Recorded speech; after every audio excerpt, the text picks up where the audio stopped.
What's going on, Internet? Baltmatrix here, and today we are taking a look at all 5 of Saban's Power Rangers the movie Megazords. I picked these up at Toys R Us.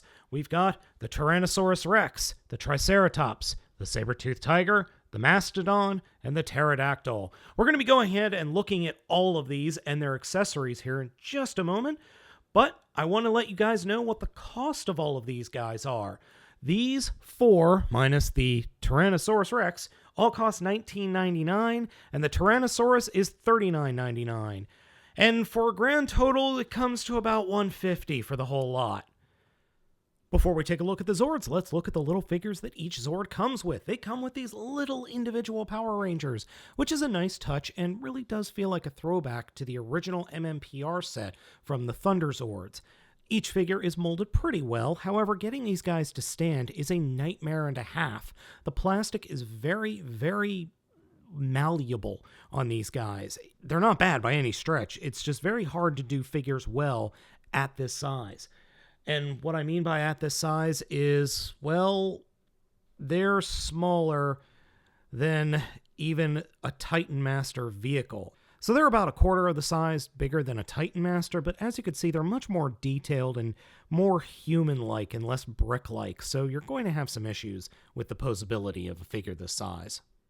And you can see the detailing in each of the figures is pretty good. The males are obviously the same, and the females are obviously the same molds. The helmets are molded slightly differently, which I do appreciate, so there's that. And the little blue paint, or glossy, glittery blue paint on the chest is a nice touch. I also want to show you one of the putties. This figure comes with the Pterodactyl, and it's a putty. It's what the putties are going to look like. Rather, I kind of feel like they're just chunks of, I don't know, cement and garbage, maybe? It's going to be interesting to see what they are in the movie itself, but I have a feeling that they're just kind of haphazardly slapped together with what's around. Comparing to the size of the figures, as you can see, the putty is much taller. But a Legends class Transformer still towers over both. The first Zord we're going to take a look at is the Pterodactyl, and I've got to say, this looks pretty good, except for the excessive lack of paint. There's just a little bit of blue on the front and some pink on part of the wings and part of the front fuselage, and that's it. There's no more pink. Which is a shame, because I'm sure in the movie it's going to have a lot more paint on it. Or, it's going to be CG and whatnot. From the top and the bottom, it looks pretty good. Holds together decently well, even though it does come apart. We'll get into that when we get into the combination. And the little pink ranger can fit inside. You flip up the top of the head, and the pink ranger just sits right in there with no problem. The only issue I have with this gimmick on this figure is there's nothing latching this closed, unfortunately. Just a little bit of a latch would have been preferable. It does come with a gimmick, though, and that is back here. You could pull this section back, and that opens up the feet so that the pterodactyl can swoop down and capture a putty. That's the gimmick. I get what they're going for. I think it's a little silly, but hey, it's in there, so I'm not going to complain too much. Now, part of the transformation is actually pulling off the front part of these feet, so just be aware of that. Overall, I think it's not too bad, though I don't believe it's worth $20 on the paint side. Size-wise, though, it's a good size. I mean, this thing is big. This is very big. And if you follow me on Twitter, you know how big the Megazord is going to be. More on that later. Overall, other than the lack of paint, I don't really have a problem with this thing at all. It's not too bad. Next up is the Triceratops, and the Triceratops looks good other than a lack of paint, which I'm sure plenty of customizers are going to paint these guys up, so I'll stop complaining about it. You'll see what I'm talking about. Overall, the 6-legged Triceratops is actually pretty neat looking. The Ranger fits inside the head with no problem, though I do have to put the fists forward a little bit sometimes, and the latch here does stay pretty closed pretty well. Opens pretty easily as well. The only gimmick that this figure has is a tail gimmick where, just like the original figure, the tail flips up and shoots a missile. However, it is not a spring-loaded missile. It is just a push missile that even with my full adult strength behind it, barely launches past the figure, or the front of the figure. Overall, aesthetic-wise, I think the Triceratops is pretty good. I'm actually surprised that the horns don't come off, but they are, as you can see, screwed into place. Overall, not too bad, not too shabby. Next up is the Mastodon, which, unfortunately, I am missing a leg. Nothing against Bandai on that one. This is strictly a Toys R Us issue. I didn't realize that it was missing a leg when I bought it. Though, I have to say, I love the idea of an arachno mammoth. An 8-legged mammoth. I just find that absolutely hysterical. Ranger can fit right here in the front of the mammoth. You just shove him in there and close it up. And he's got guns in the front. The front trunk isn't very posable, nor are the tusks. Its gimmick is launching this web thing off the back of the mammoth. However, I have already lost the web. The web doesn't peg in anywhere. It's just this little web dome that is launched off the back of the mammoth via human action and going like that. That's all it does. So I love the look of the mammoth. I think it's so silly. I love it. It's this weird combination of a spider and a mammoth. I mean, it even looks like a spider in the front. And it even looks like a giant robot insect of some sort. I love it. It's so silly. So definitely my favorite. I really wish I had that other back leg though. Oh well.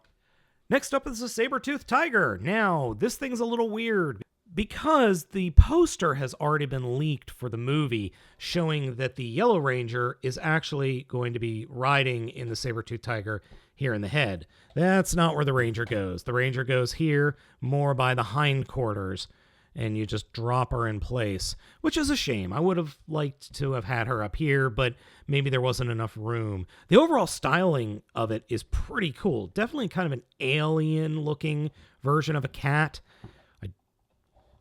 It's pretty neat. Its weapon is gigantic. I mean, the weapon is almost as big as it is, and it's an oscillating blaster that's actually really loud.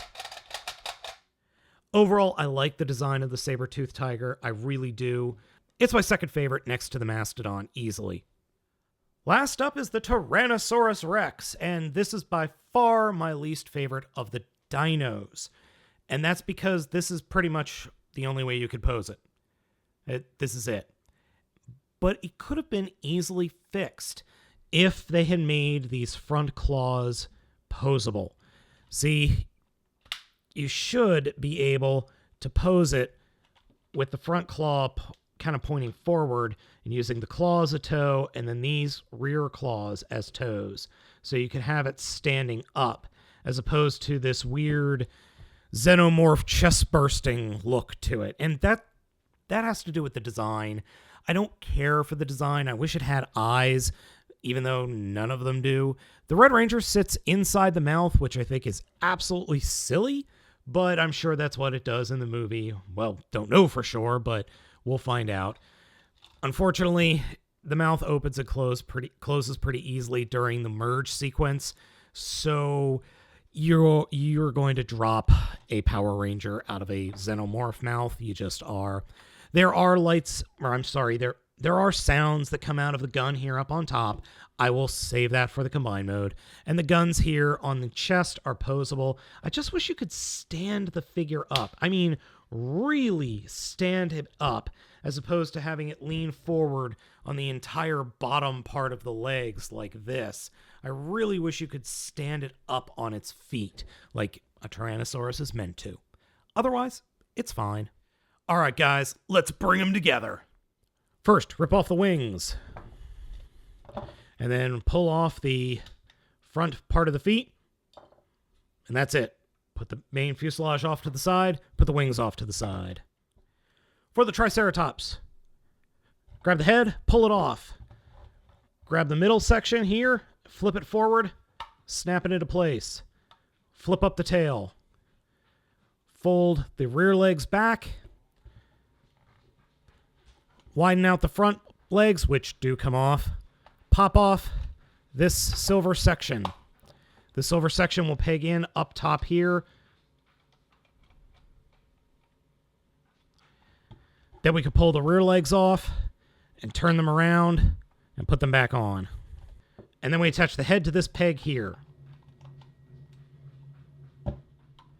For the Mastodon, we're going to do the same thing that we did to the Triceratops.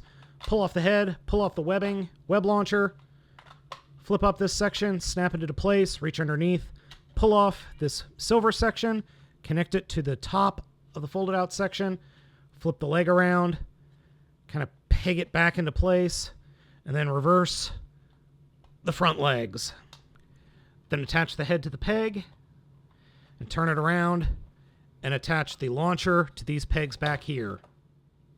Remove the gun, put that off to the side. Take the head, flip it around, and snap it into place inside the belly of the tiger. Take the front paws, flip them all the way out like that, and then attach the Mastodon and the Triceratops to the bottom here. Next up is the Tyrannosaurus. Pull off the gun. Shush. Pull off his head. Pull off his tail, or slide off his tail. Pull off the guns.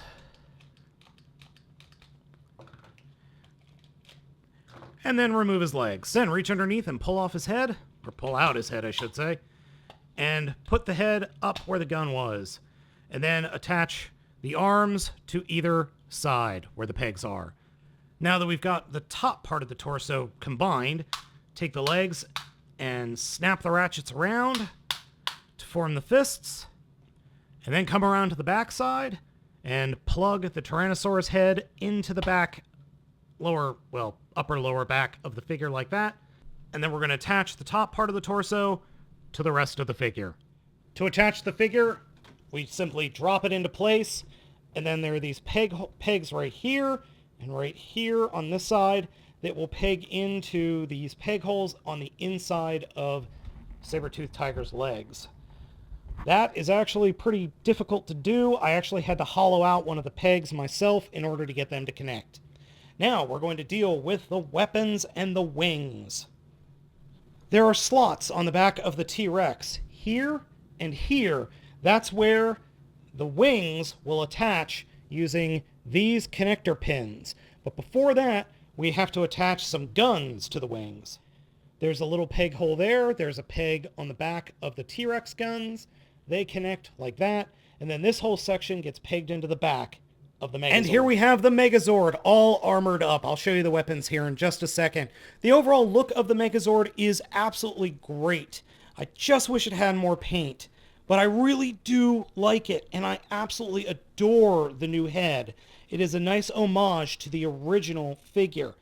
Overall, I think the Megazord complete looks really cool, but I am overly frustrated with the execution. The fact that you have to do so much part swapping drives me batty. And there's very little posability, but I expected that. I'm not expecting to get super poses out of something like this. It's also enormous. Not complaining about that, though. I also like the fact that it has multiple weapons. It's got Sabertooth Tiger's Gatling guns, or I should say reciprocating guns. The Pterodactyl becomes a giant power sword. The T-Rex's tail becomes a sword/whip weapon. And then, of course, the T-Rex gun is on the forearm there, and it makes sounds. I'll demo the sounds here in a minute. The overall look is good, except for the holes in the chest. I can look past that. Not that big a deal. As I said, this thing is enormous. For scale, in the bottom of the frame there, that is the brand new Legacy Megazord. Think about that for a second. And now here's Tor the Shuttle Zord and the final combination of all the cube animals from Zyuohger. It's the same size, if not a little bigger, than Generations Metroplex. It's bigger than the biggest Transformer ever made. That's insane! And here are the sounds we get from the gun. T-Rex Zord, it's time for battle.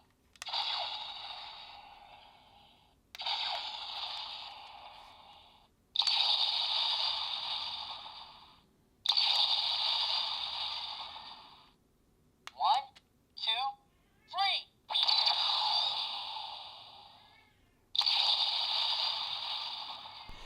I like the Megazord. I honestly do. I love this design. It is a wonderful 2016/2017 refresh update to the classic Megazord, but there are some problems with the toys as a whole. The plastic, especially on the Mastodon and the Triceratops, falls apart very easily, and I mean that in the legs. The legs fall off way too easily, and so do the shins on the Megazord. Everything else holds together pretty well. It's not a badly designed figure in the least bit. For the size, though, I really do understand that mass producing something like this on a giant scale the size of, the world is going to be rather difficult. And Bandai did a good job here, but they did cut some corners. And I could forgive them for that, considering we have an over 2 foot tall giant freaking robot. So there is that. Overall, is it worth picking up? Yes, especially if you're a fan. But if you're not a huge fan and you're just kind of a side fan of Power Rangers, you might want to consider waiting for the figures to go on sale or towards Christmas, when I'm sure there are going to be sales of the gift packs of the figures. So gang, I hope you have enjoyed this video review of the Megazord from Saban's Power Rangers 2017 movie line. As always, I'm Baltmatrix, asking you to like, comment, and subscribe. I will catch you next time, and may the power protect.